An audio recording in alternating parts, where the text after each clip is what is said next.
तो स्टूडेंट्स हम नए साझेदार का प्रवेश पढ़ रहे थे। आगे का इसका टॉपिक है, थ्योरेटिकल पोर्शन चल रहा था, नए साझेदार के प्रवेश पर उत्पन्न समस्याएं। कुछ समस्याएं उत्पन्न हो जाती है। देखो जो समस्याएं हैं वो लेखांकन से संबंधित समस्याएं हैं। इस चीज का मैं बता दूं, अकाउंटिंग से संबंधित समस्याएं कुछ उत्पन्न हो जाती है, क्योंकि देखो नया साझेदार प्रवेश करता है तो फर्म का क्या हो जाता है, पुनर्गठन हो जाता है। मतलब एक फर्म पूरी दोबारा से नहीं बनती है। समझ रहे हो नहीं समझ रहे हो भाई? पुरानी पार्टनरशिप तो खत्म हो गई। पुरानी पार्टनरशिप ए और बी के बीच में थी, अब सी और आ गया। नई पार्टनरशिप ए बी और सी के बीच में है। तो कुल मिला के पुरानी पार्टनरशिप खत्म हो गई और नई पार्टनरशिप स्टार्ट होगी। और जाहिर सी बात है, नई पार्टनरशिप स्टार्ट होगी तो कई काम नए होंगे, जिसमें हमें सबसे पहले क्या करना पड़ेगा, नया लाभ हानि अनुपात ज्ञात करना। पहली समस्या क्या है, नया लाभ हानि अनुपात ज्ञात करना।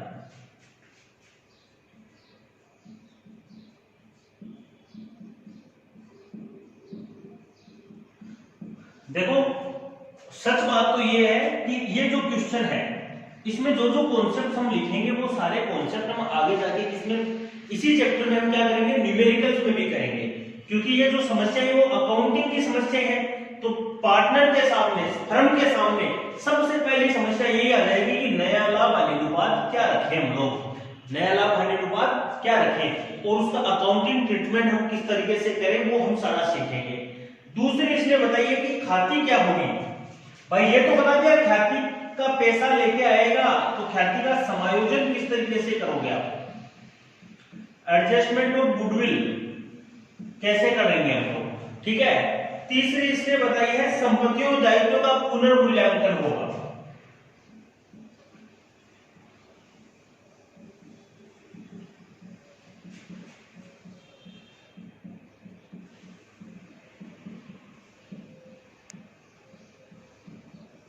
Revaluation of assets and liabilities.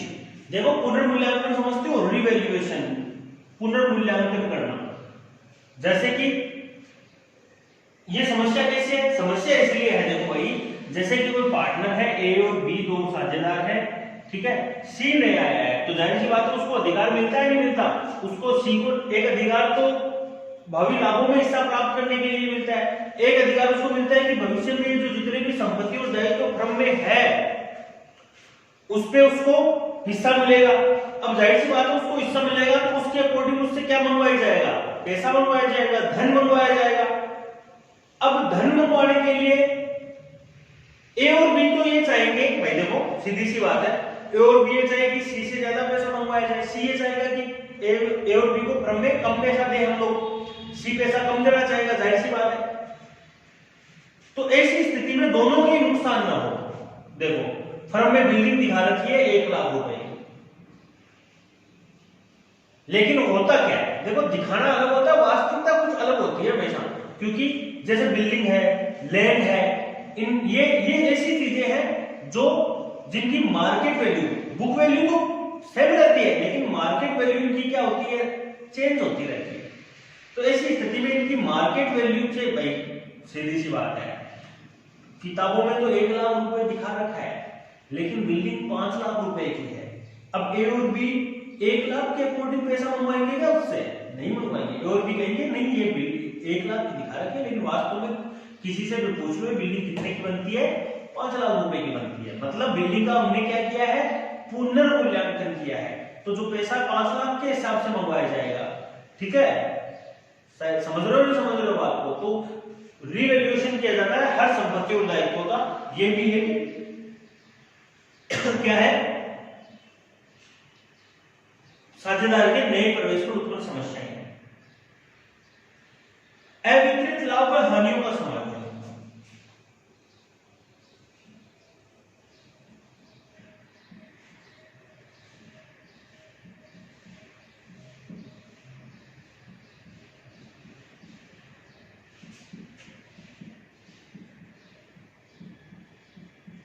Undistributed profits and losses कौन से होते हैं?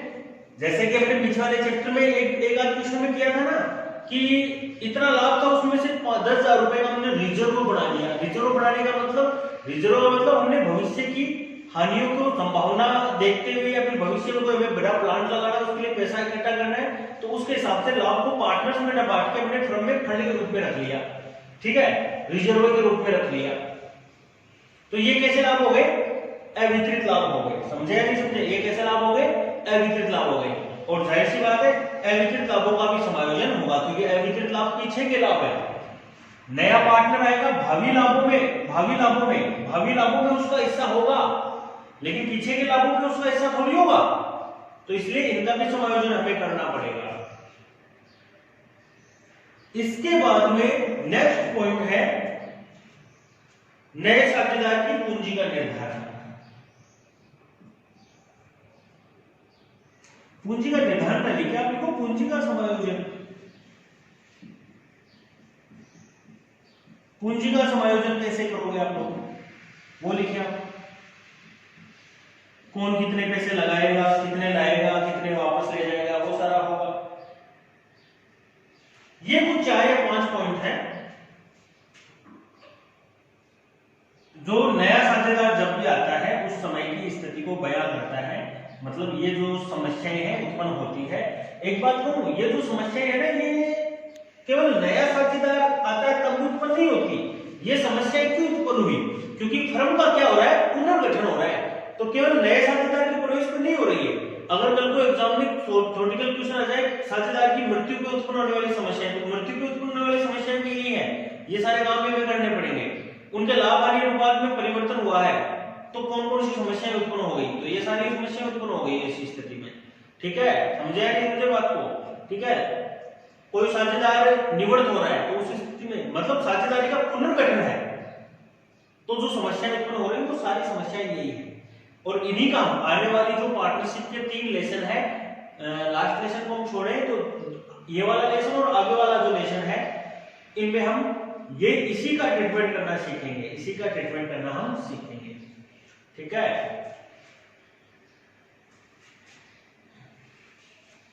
ये थी इस चैप्टर की हल्की सी थ्योरी। आगे जैसे जैसे कॉन्सेप्ट पढ़ेंगे वैसे वैसे थोड़ी वो जो थ्योरी बनेगी वो हम करते जाएंगे।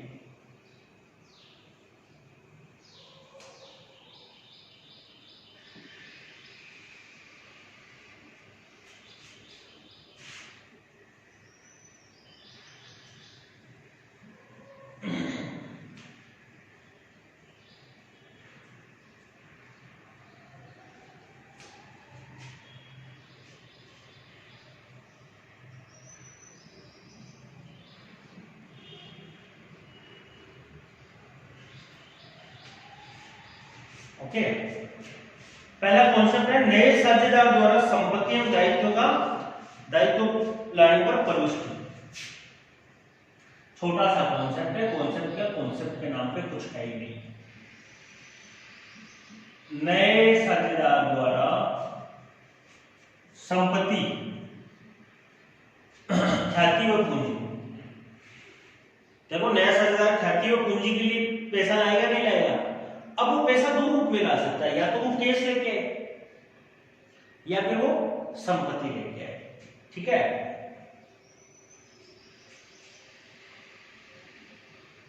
तो क्या प्रविष्टि करेंगे?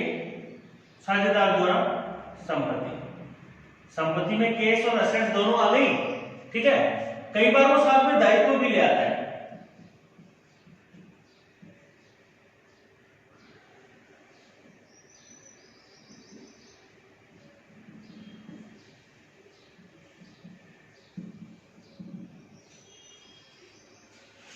तो देखो, जाहिर सी बात है, लॉजिकल हेजिंग है। जितनी भी संपत्तियां वो लेके आया है, संपत्तियों को हम क्या करें? संपत्तियां में से क्या होती है? डीआर नहीं होती क्या? असेट्स को डीआर करें, दायित्व जो होते हैं उनको आप क्या करें? सीआर करें। इसमें एक चीज ध्यान रखेंगे, अभी ध्यान, एक एग्जाम्पल करते हैं तब आपको समझ में आएगा। एक एग्जाम्पल हम लेते हैं, इसका एग्जाम्पल लेते हैं।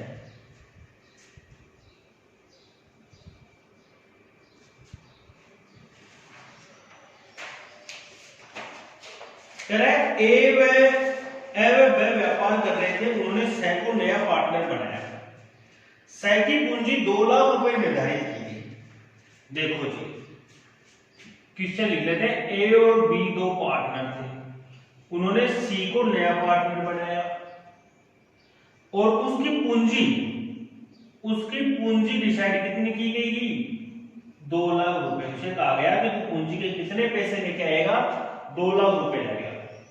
अब सै ने ये पैसा चुकाने के लिए, या यूं कहूं कि सै कोई अपना कोई व्यापार कर रहा होगा, तो भाई जाहिर सी बात है अब उस व्यापार को तो उसे बंद करना है, तो उसमें जितनी भी संपत्ति और दायित्व वो यहाँ ले आएगा, यहाँ काम में आ जाएंगे और उसका बोझ कम हो जाएगा। समझ रहे हो नहीं समझ रहे हो? तो उसके लिए देखो सै अपने व्यापार की संपत्ति और दायित्व को निम्न प्रकार से लाया। सै बिल्डिंग लेके आया, देखो 1,20,000 रुपए की, 1,20,000 रुपए की लेके आया। मशीनरी 40,000 रुपए, फर्नीचर 10,000 रुपए, डेटर्स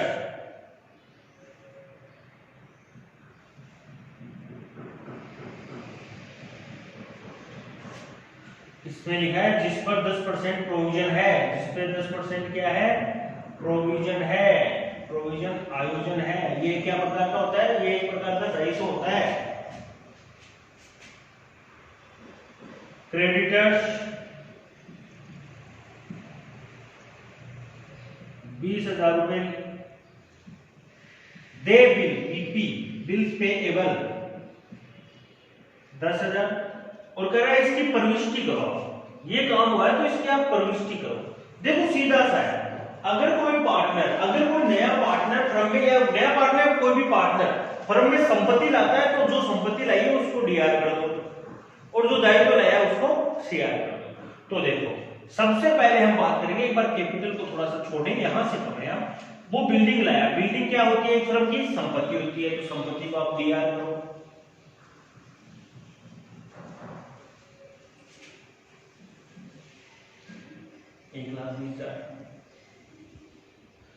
मशीनरी भी क्या होती है? संपत्ति होती है, इसको भी आप क्या करो? डीआर करो।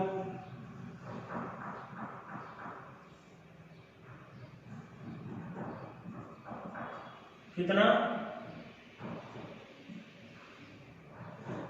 40,000 रुपए। आगे इसने लिखा फर्नीचर, फर्नीचर भी संपत्ति होती है, तो इसे भी डीआर करो। कितना है? 10,000 रुपए। आगे इसने कहा है डेटर्स, डेटर्स भी आप क्या करो? डीआर करो। कितना? 40,000 रुपए डेटर्स दिया है।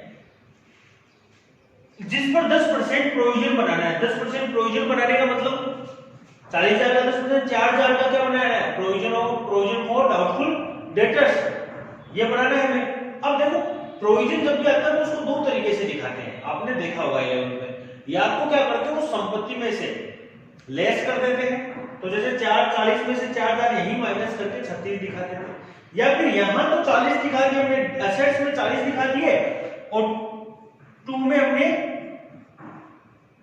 प्रोविजन फॉर डेटर्स, कुछ लोग इसे डाउटफुल डेटर्स भी लिखते हैं, की बात है 4,000। देखो फर्क तो उतना ही पड़ा ना, मैंने कहा या तो यहाँ सीधा 36,000 दिखा दो, और वैसे भी देखो यहाँ 40 यहाँ 4, दोनों का अंतर 36 ही तो है, तो डीआर में 36 ही तो हुआ है पाएगा।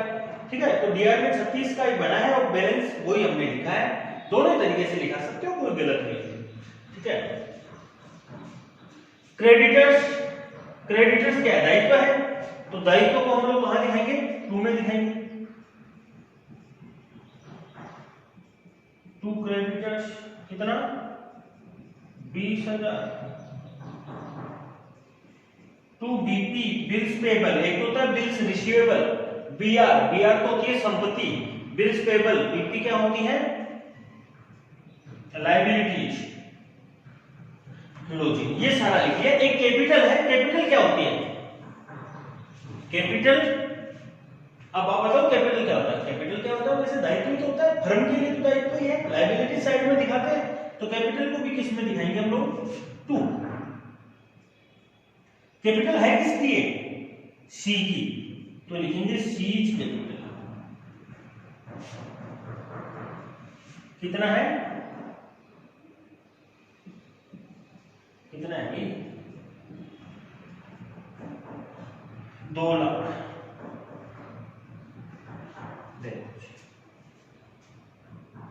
अब एक चीज मैंने या फिर आपने 11th में सीखी है, मैंने भी बताई होगी आपको, कि कोई भी एंट्री करते हो तो उसका जो डीआर और जो सीआर है वो हमेशा क्या होना चाहिए?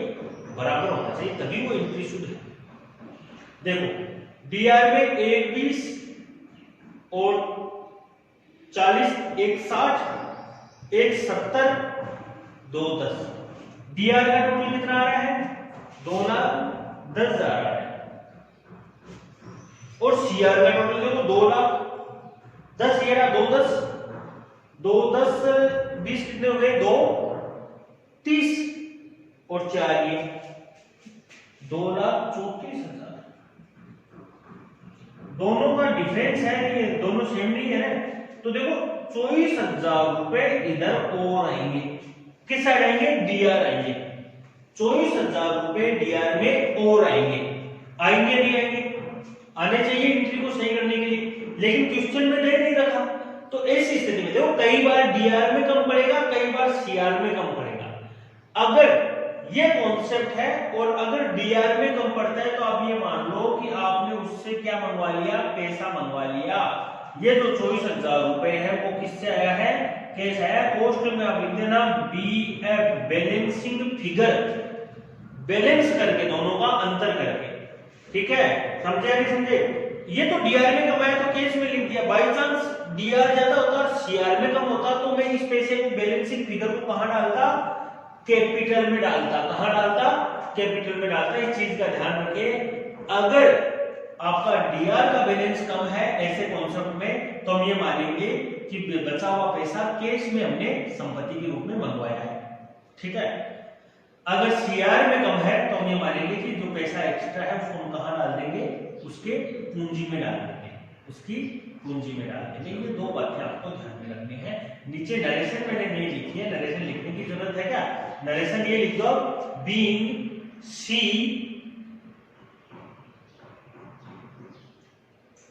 brought various assets and various liabilities। जो सी है वो विभिन्न प्रकार की संपत्तियां और विभिन्न प्रकार के दायित्व लेके आया है, ठीक है? ये एक छोटा सा कॉन्सेप्ट था न्यूमेरिकल का। ये क्वेश्चन मैंने लिखा है इधर, ये क्वेश्चन मैंने लिखा है मैंने, ये इसका सॉल्यूशन है, ठीक है? ये काल्पनिक एग्जांपल है, शायद बुक में भी होगा, एनसीईआरटी में था, आप भी देख लेना, होगा बुक में, नहीं है तो आप इसको करिए, ठीक है? आगे का कॉन्सेप्ट हम आगे वाले वीडियो में पढ़ेंगे। तब तक के लिए थैंक यू।